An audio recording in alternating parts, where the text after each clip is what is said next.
What's up, everybody? Welcome back to Demon Reads Comics. Today we're going to do a review of Hellboy Volume 3 Library Edition.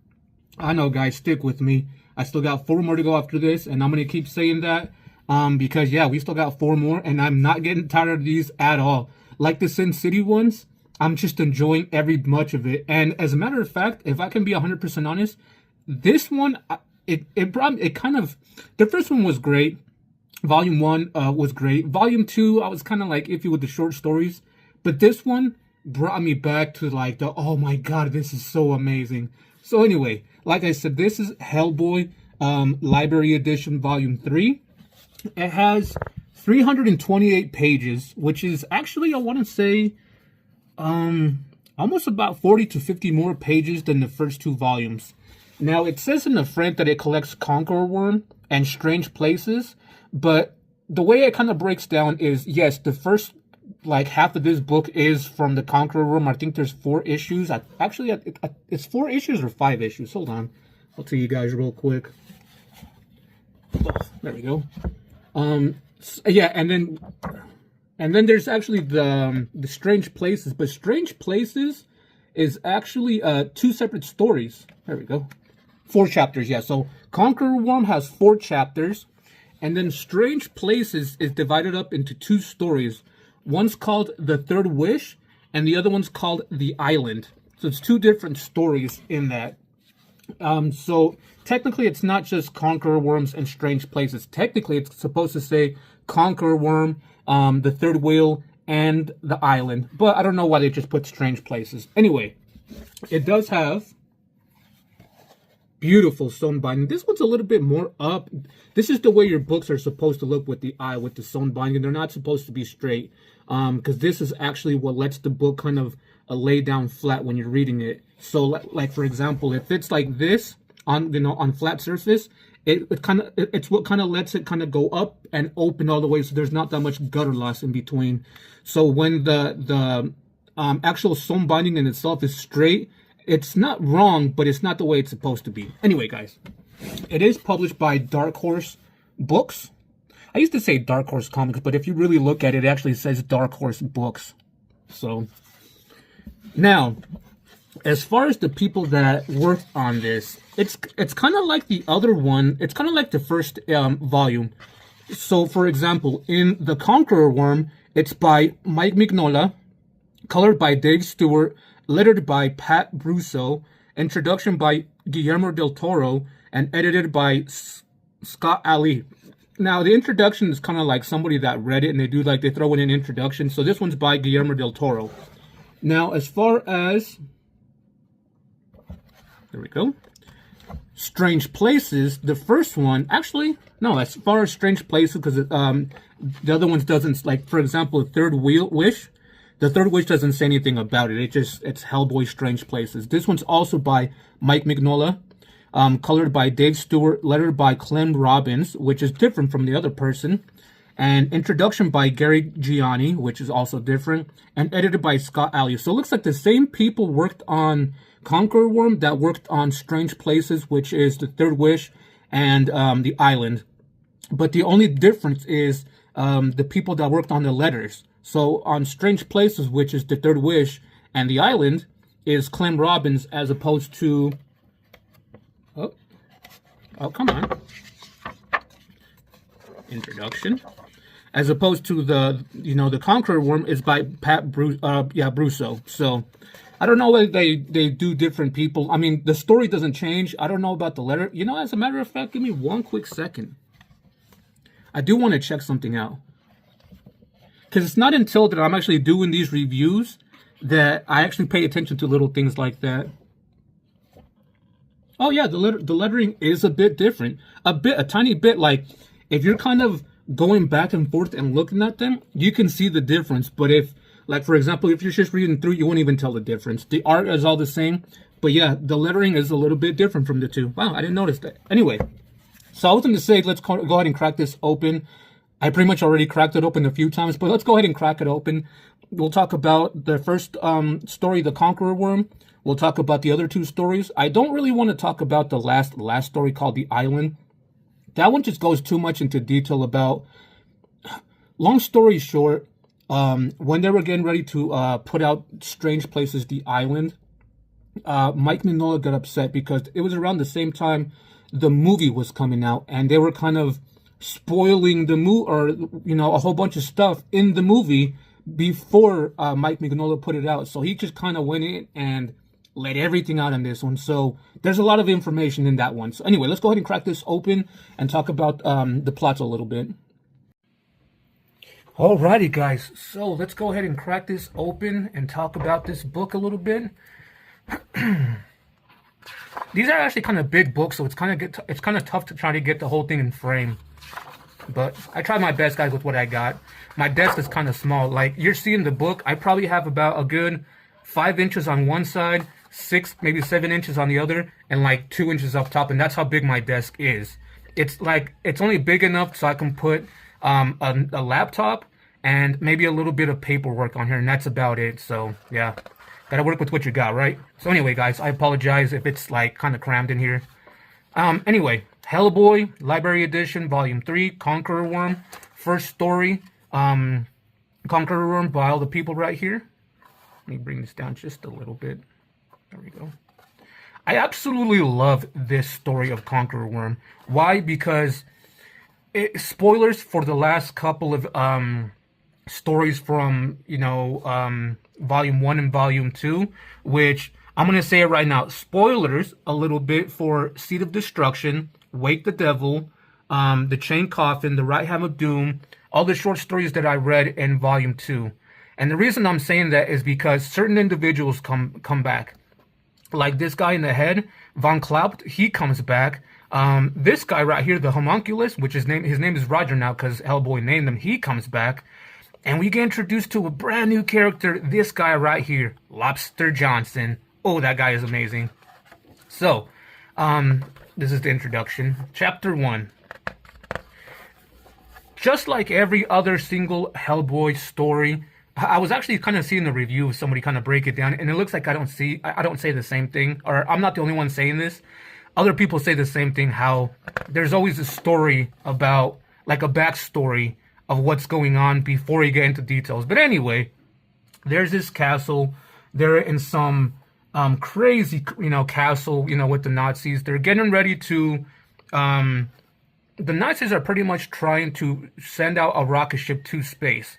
But you don't find out until later on that they're sending out a rocket ship with somebody in there, but you don't know if he's dead or alive until kind of the end of it. And you eventually find out that they sent out a dead person out there to be a vessel for a paranormal ghost that's in space.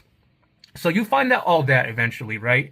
But what's interesting is that before that happens, a team goes in there with Lobster Johnson and they try to stop it. And this is when you find out that person's in there. See, like this guy, he says it's good. So you actually find out that he's alive. But later on, you found that he's not. He was just a vessel. But anyway, the Nazis are getting ready to launch this rocket. And Lobster Johnson and his team go in. But something happens, and there's this big explosion. Big explosion brings down the tower. The tower's not there anymore. Supposedly everybody there, minus one person, survived. And then we start, that's the backstory. Then we get, come back to Kate and, the BRPD, the Paranormal Research and Defense. We start talking to them a little bit, or not talking to them, but we kind of get some backstories about who Lobster Johnson was, what was happening, what was going on, things like that. Like I said, it always goes into backstories first. But then we get introduced to a new character, this female right here, Laura, which later on we found out that's not her real name. She's not what she says she is. She's not a Britain police spot, whatever she is. She's not that. And so, and this is when you actually start seeing that Roger, the homunculus from what was that story? The Colossus from Volume 1. He's back, and he's actually working with the BRPD, and he's also working with Hellboy now.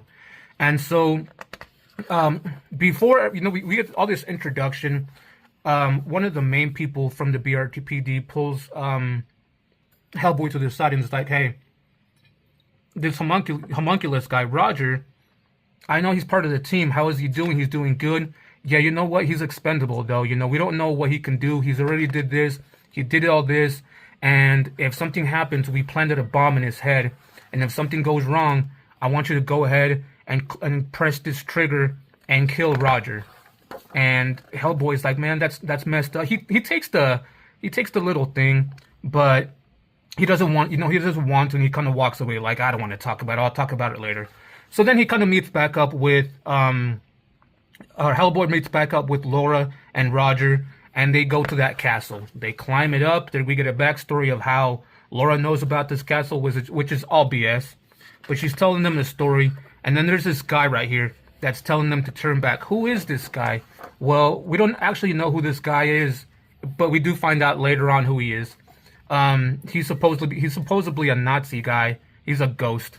And Hellboy has this big thing against Nazis. So the very first thing he sees, he's like, Nazi, nope, I'm kicking his butt. And yeah, he does that. And so he kind of stays back. What's his name? Hellboy and Roger stay back a little bit while Kate goes up ahead. They kind of turn back around. They try to follow Kate. And you eventually find out that she kind of led them into a trap. A big turret gun starts going off, like a 50 cal machine gun starts going off. And it kind of, I guess you can say, pushes Roger over the edge. And Hellboy actually hangs on. And he goes and destroys the gun. There you go, right there. Which is kind of cool. So now you got Roger and Hellboy separated. Roger's down the mountain a little ways, and Hellboy's in the castle. And then once we get into the castle, we start seeing ghosts. They keep telling Hellboy to turn back, but eventually he goes into the only place that was light, and he gets introduced to a new mechanical ape, and they get into it. They fight tough, and the ape at first kind of beats up Hellboy, which kind of makes sense. Well, it doesn't make sense because Hellboy's a badass, but I guess it was a surprise. And then so we go back to and this is where you find out that that Laura chick is actually not who she says she was. She is the granddaughter of this guy right here, the Von Klaupt guy. Excuse me. And then we go back to Roger, where he meets up with chapter 2. Oh, here's Hellboy kind of waking up again, and he starts talking to the ape and things like that, and that Von Klaupt guy. But then we kind of go back and forth between him and we get a small backstory of what Von Klaupt was, because there was in Wake the Devil, the storyline. We find out that what happened to Von Klaupt. He's just ahead. He has a new body. He went back and started doing some research, and there's this guy here that's kind of also a ghost, but he's actually not really a ghost. Supposedly, this guy was there when Hellboy got sent to Earth. When Rasputin actually summoned him, he was there to actually take care of Hellboy, to kill him. But he saw something in him. We get that backstory, which is great. I don't want to spoil anything more with that. But then we kind of get introduced to, not really introduced, but we kind of go back and forth between Hellboy and Laura and Von Klaupt. And we go back to Roger and who? Lobster Johnson. Lobster Johnson's such a BA in this one. We get kind of like this discussion between Roger and Roger and Lobster Johnson, which is great. And it kind of goes into a little bit more of a backstory of what happened in that castle. And then we kind of go back to, Lobster Johnson and Roger go into like the secret underground of the castle, and they see a whole bunch of machines there. They're almost like Roger, but a little bit different, because Roger's kind of a machine as well, but he's kind of alive, whereas these aren't alive because they need electricity to be alive, because they're just machines. And so this thing starts happening they start kind of breaking alive and coming back to life, because Von Klaupt and his daughter kind of turn on the generators, and a whole bunch of craziness is going on between all of them. And so the beginning part of this story is that they sent a capsule out to bring this big ectoplasmic thing from space. We actually saw that ectoplasma stuff in the Goodbye, Mr. Todd, one of the storylines. and that thing is actually called the Conqueror Worm. So it's up to Hellboy, Roger, Lobster Johnson, because I don't want to go too much into more detail of this, but it's up to Hellboy, Lobster Johnson, and Roger to stop the Conqueror Worm, to stop Von Klaup the Head, to stop the machines, and to stop the ape, and to stop his granddaughter. Do they stop it? It goes so much into detail, so much into detail. This is the story that I was telling you about. That original guy that was there, one of the soldiers. The backstory of that, which was actually very cool. But yeah, that whole Conqueror Worm thing, this whole story is just because it goes so much into detail with all these certain individuals, and I just absolutely loved it. And I don't want to spoil if who makes it, who doesn't, if Lobster Johnson makes it, if Roger makes it, if he doesn't. We all know Hellboy's gonna make it because we still got 4 other volumes. I don't want to say what happens to Von Klaup, to his daughter, the Conqueror Worm, but I'll just say this: they saved the day. And you know what's cool though? Hellboy doesn't save the day. Roger saves the day. He, from what kind of person he was to now, he pretty much was willing to give his life up to save Hellboy, to save the Earth. Oh man, the character development in it is so amazing. And the story, the art, oh god, it was just so good. But yeah, I don't want to go into too much more detail about it. It's so great. So I'm gonna go ahead and flip kind of to the next storyline. Because I don't want to give too much more away with this.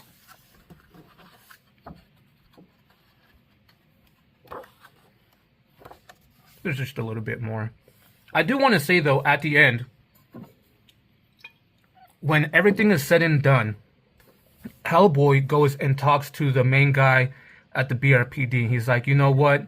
I don't like that you put a bomb into Roger. You're probably gonna do that to us. There's a whole bunch of things going on. I quit. This is where Hellboy quits the BRPD. He has a small conversation with Kate. She's like, where are you going? He's like, I'm going to Africa, and we'll see from there. The end. That's the end of the Conqueror Worm. We get a small epilogue about Rasputin and Hecate. Hecate is, supposedly Hellboy already killed Hecate, but Rasputin kind of brought her back with the Iron Maiden with spikes inside.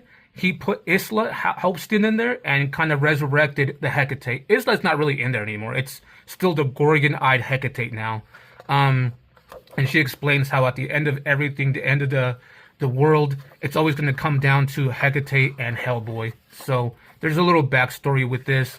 Like I said, it's the epilogue. We get a little epilogue still with the Agdra Jihad type of thing. It's like the dragon of chaos, the destroyer of the earth. They call it the Agdra Jihad. So anyway, she eventually. What's cool about this is right now he's a spirit because supposedly, or in spoilers, Hellboy already killed Rasputin, and he came back as a spirit because he can still walk the earth because he gave half his soul to the Tree of Life to Yggdrasil. So he's still alive, and there was kind of a small confrontation between Hecate and Rasputin, the soul, and she kind of banishes him. Like, look at that. And the only thing that's left of him is a little piece of dust. And who grabs it? The Baba Yaga. She calls him my son. She gets the little piece of him left, puts him in like the little necklace, and holds him close to his heart. Is it the end? We don't know if we're going to see him again. I don't. So then we move on to Strange Places. So now in the third wheel, we got kind of this backstory where there's like these 3 mermaids talking to somebody, and they're like, hey, we want 3 wishes. And that thing that they're talking to is like, you'll get those 3 wishes, but you got to do something for me. You got to drive this golden nail into my enemy. That's all we get in the beginning. And then we move on to Hellboy being in Africa. Because he did tell Kate that he was going to Africa. He did leave the BRPD. And this is kind of cool. He meets up with the guy right here. They call it like the Molo? He has a weird name. Let me see if I can find it real quick. Yeah, Mohlomi. Molomi. Yeah, Molomi. They kind of have a conversation, a talk a little bit. He was already expecting him, because he already knows the homie kind of knows what's going on with Hellboy. He has different paths to choose and things like that. But this story is really interesting, actually. They sit down, they have a conversation about something. Hellboy goes to sleep, but before he goes to sleep, the homie kind of puts his staff there with like a little necklace. There it is right there. The little necklace thing. And it helps him because when he's dreaming, he's about to be attacked by some spirits, maybe. They look like lions, but there's something. And it protects him. He wakes up, they go for a walk, and he accidentally, or the homie gives Hellboy that little necklace thing. They don't even call it anything. You see it. They go to the, I think I want to say the ocean. Yeah, it's an ocean. And he kind of drops it right here. And Hellboy goes and grabs it. And right when he grabs it, this big tidal wave comes up and pulls Hellboy down. This happens on purpose because the three mermaids grab him. But because he has that little charm, I'm going to call it a charm, they can't do anything to him until he drops it. Eventually, he drops it. They kind of surround him. And they drive that nail into his head. Then they bring him back to a new character we get introduced to called the Boshrog. Bushrog? The Boshrog? I think it's called the Boshrog. And she kind of, she chains him up in this specific type of chains where he can't be let loose. And so now that now that the mermaids brought back Hellboy, they get granted 3 wishes. But the way the Bogrosh does it is, because their wishes are kind of greedy, when they get their wishes granted, they get killed. But the third sister, she only wishes to get the spear that killed her father and return it to his grave to honor him. She does get it back, and she leaves and looks at Hellboy when she's leaving. But she doesn't like what the Boshrog is doing. Now, at the same time, that mermaid takes back... See, here's that little spear I was talking about. At the same time, that mermaid takes the spear back to the grave of her father, and we get this interaction between her father and the mermaid talking about, this doesn't honor me, this is just a simple grave, nobody cares. What honors me is being a good person, you being a good person, and that's what changes this mermaid's mind. And it's like, you know what, I gotta do the right thing. So she eventually goes and frees Hellboy from the chains. There's this big old I'm sorry, we keep getting this big... Because throughout the last few stories, we start getting to know more and more about Hellboy, what his purpose is, and what his right hand of doom is for, and still more about the Agdra Jahad, the dragon serpent, the chaos serpent, and eventually she has this plan too about like destroying, because she doesn't want the end of the world to happen. The Boshrog doesn't want the end of the world to happen. So she's like, I'm going to destroy you. I'm going to get your right hand of doom. I'm going to feed it to a whale. The whale, when it dies, it's going to get consumed by everything. So it's not going to happen. And she's like, but before that, I'm going to destroy you and take pieces from you. I'm going to take your eye and send it to the Baba Yaga so she can have her eye back that you took. I'm going to send your skin to the Queen Hecate for what you did to her as well.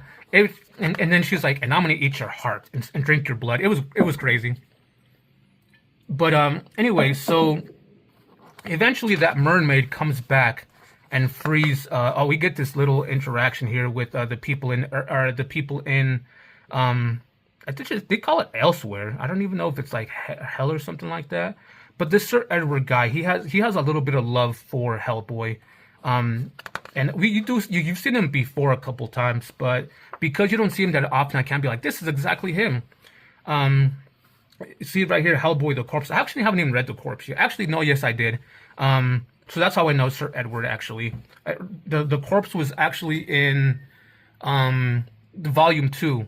It's when he carried that corpse on his back, and he was trying to find a place where to dig him, but he was running out of time. That's who Sir Edward is.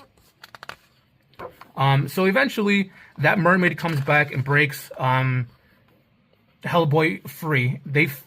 He fights with the Bogrosh, and she kind of kills herself. He didn't do it. It was actually an accident the way she died. But when he's leaving, he's gonna try to take the mermaid with him. But he can't, because it's kind of like the whole Davy Jones thing. There always has to be a Bogrosh. So because there always has to be a Bogrosh, she has to kind of take its place. So she kind of takes the nail out of his head and lets him escape, and she has to stay back in the cave and continue being the Bogrosh. Oh man, it sucked so much, but it was such a beautiful story. And so yeah, that was that story. And then we get on to the next one. This one I don't want to talk about so much because it gives a lot of spoilers about the beginning of the universe of the Hellboy, about his right hand of doom, everything. But I do want to talk about the first part of it. So then we start, after he leaves, this is kind of weird. This is kind of a weird thing to think about. After that incident with the Bogrosh, with the mermaid, him escaping, he kind of floats around in that ocean for 2 years. Random as heck. 2 years? Like, what the heck? And the only reason we know that is because we get introduced to... We don't get introduced, but we find out... Where is he?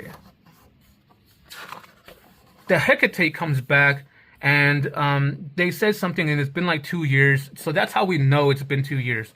But he washes up to this like bay where there's pirates that are pirate ships that are just kind of a mess.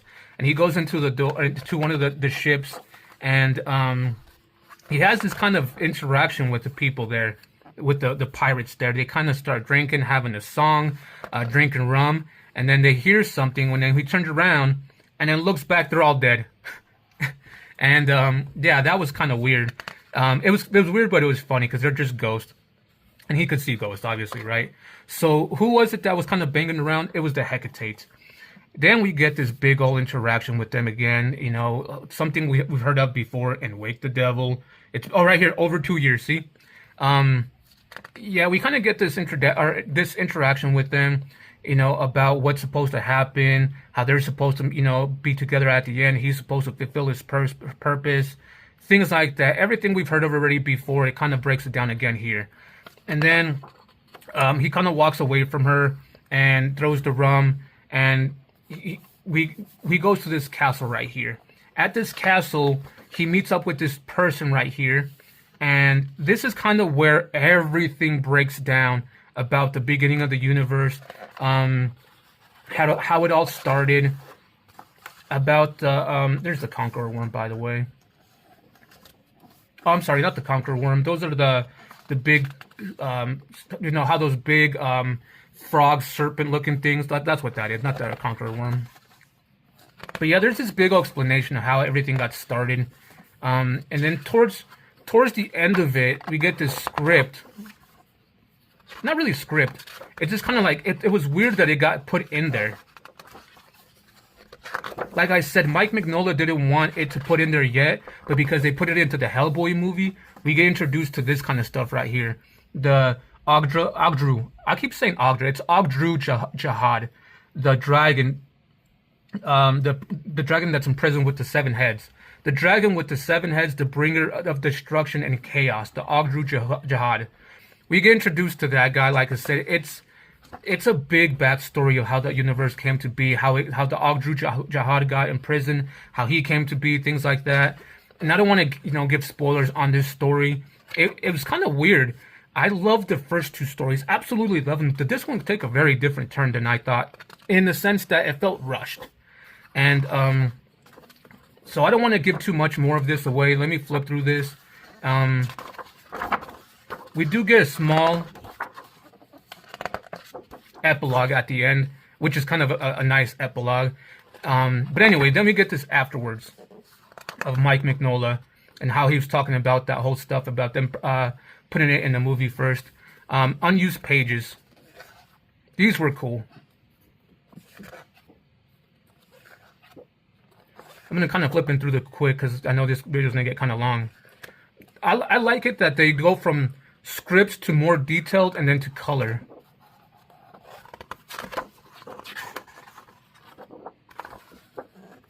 And then the sketchbook.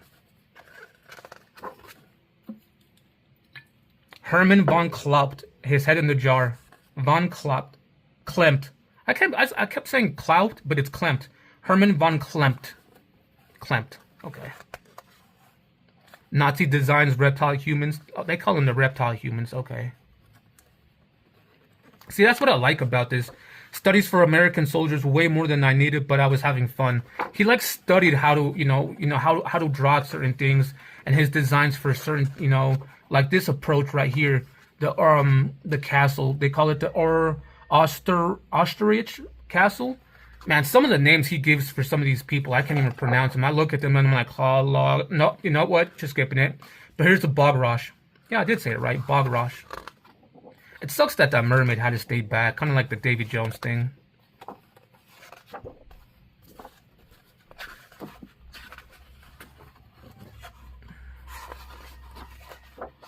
But this was such a great book. Oh, I absolutely love this one. And then here's more of the, I think the first 2 volumes did this, all of the Hellboy stuff. I kind of made a decision. I don't think I'm going to pick up Joe Gollum, Witchfinder, Baltimore, the short stories. I don't even think I'm going to pick up the BRPD stuff.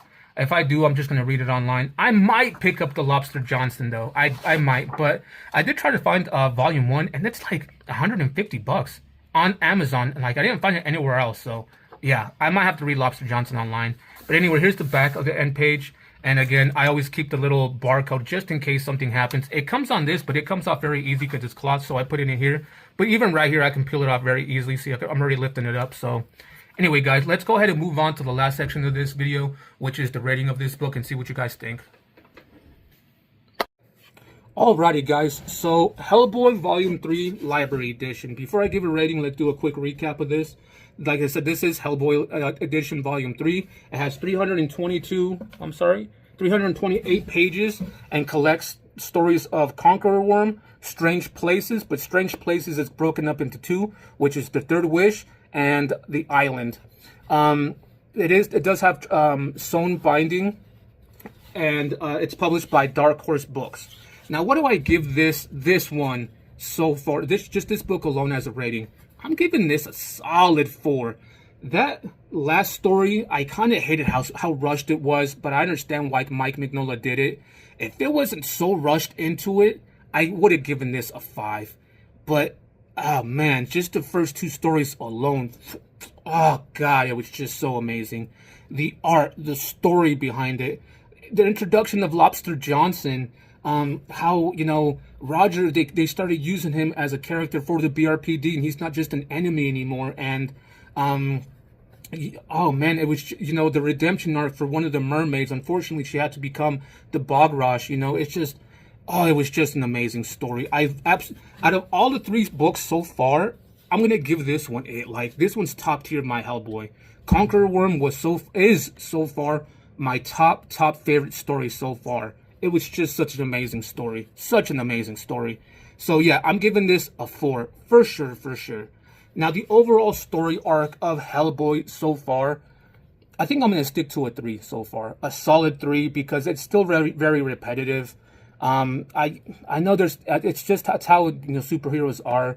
There's not, the only thing new that we get different folklore and stuff for new enemies. But overall, it's the same. How we get the folklore, the backstory. Hellboy goes and fights them, and he wins. That's kind of it. So it's getting kind of repetitive for me already, and I'm only in Volume 3, about to go into Volume 4.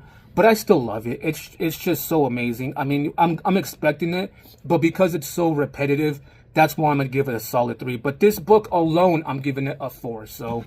Yeah, such a great book. I can't wait to continue reading all this stuff. 4 more to go, guys. 4 more volumes to go. I know the 4th one is also kind of big-ish. It has 300 and some pages. But the 5th volume has 100 more pages, and that's a thicker one. So anyway, guys, I hope you guys liked the video. If you guys did, please leave a like.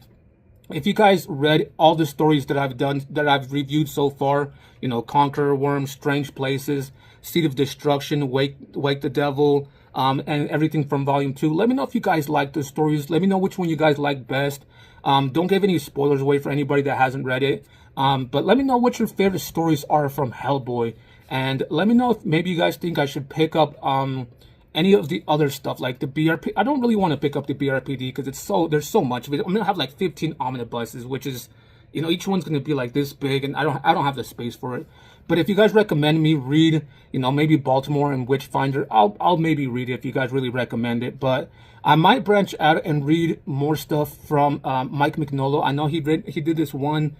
I don't even remember the name of it, but I know he did some other stuff other than the Hellboy universe, which I might pick up. So if you guys have any recommendations for that I can look into, not get, just look into, let me know. And if you guys haven't done so already, please subscribe to my channel, guys. That really helps build my channel up.